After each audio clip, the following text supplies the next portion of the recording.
pagpapatatag at pagpapabuti sa ugnayan at pagtutulungan ng media at kapulisan. Yan naman ang focus sa bagong proyektong pinangunahan ng NAPOLCOM at UNESCO. Ang detalye, panoorin natin dito.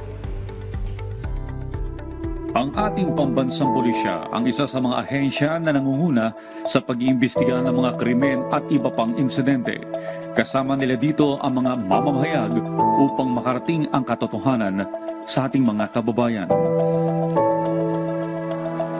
At upang lalo pang mapagtibay ang kanilang samahan sa pangunguna ng United Nations Educational, Scientific and Cultural Organization o UNESCO at National Police Commission o NAPOLCOM, ay kanilang binuo ang Rule 16 ng Philippine National Police Manual o ang Rule on Media Relations, Safety of Journalists and Media Practitioners, and Enhancing Freedom of Expressions and Access to Public Information.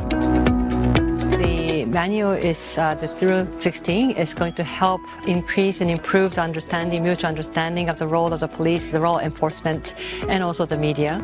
Two parties need to understand one another best on what they do and what they have to do and how to also support each other. In this rule, na-define kasi yung mga duties and responsibilities ng ating kapulisan when it comes to media relations as well as the giving of information to the media.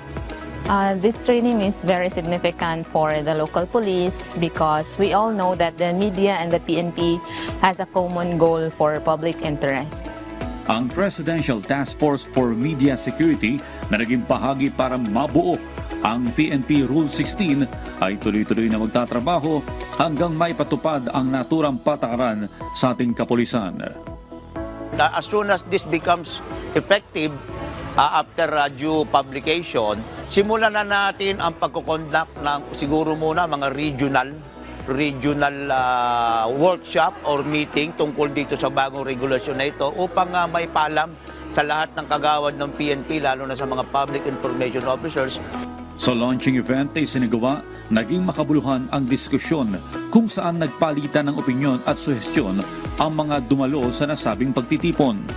I find it crucial na hindi lang pang PIO yung training on this rule on media relations and safety of journalists because in reality, ang mga talaga ka-engage ng media practitioners are mostly chief of police in the localities, municipalities and cities.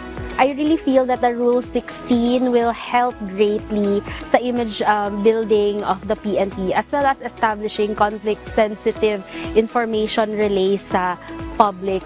Makatutulong ito lalo na sa ating mga mag-aaral sa Philippine National Police Academy sa kanilang paghahanda bilang isang law enforcement and public safety officers. It will greatly help the cadets to understand the work of media and the police. Ang pagtataguyod ng Rule 16 ay isang hakbang tungo sa progresibong pagtutulungan ng media at pambansang pulisya at ito ay nagpapakita na iisang layunin lamang ang kanilang pilit na makamtan, ang mailabas at masiguro ang katotohanan.